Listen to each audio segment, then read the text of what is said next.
وَيَقُولُونَ مَتَى هَذَا الْفَتْحُ إِن كُنتُمْ صَادِقِينَ.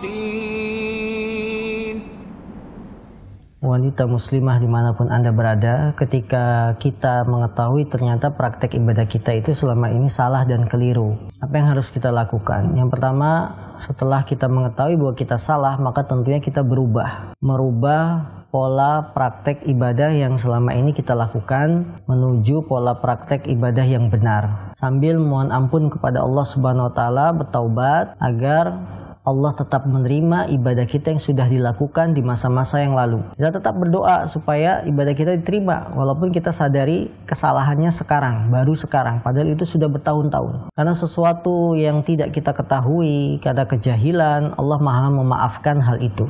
Kemudian apakah ibadah tersebut diulang lagi? Jawabannya tidak, ya, tidak diulang. Karena masalah qadha, mengulang suatu ibadah, ini butuh dalil khusus. Apalagi kalau ibadahnya sudah dilakukan bertahun-tahun yang lalu. Ya, contohnya kita berangkat haji.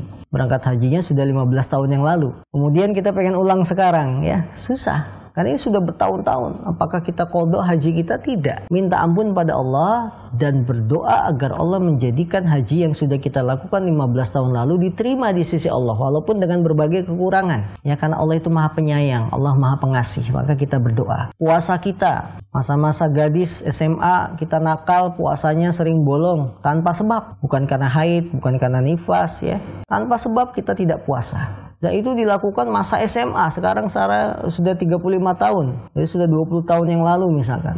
Tidak usah diqadha, puasanya tidak usah diulang lagi, diganti sekian tahun, 30 hari kali 10 tahun dah 300 puasa. Tidak, karena itu butuh dalil khusus. Kita hanya bertaubat, minta ampun sama Allah, sambil berdoa agar ibadah yang sudah kita lakukan di masa-masa yang lalu dan ada kesalahan diampuni oleh Allah SWT dan diterima di sisinya. Naam. وَيَقُولُونَ مَتَى هَذَا الْفَتْحُ إِن كُنتُمْ صَادِقِينَ.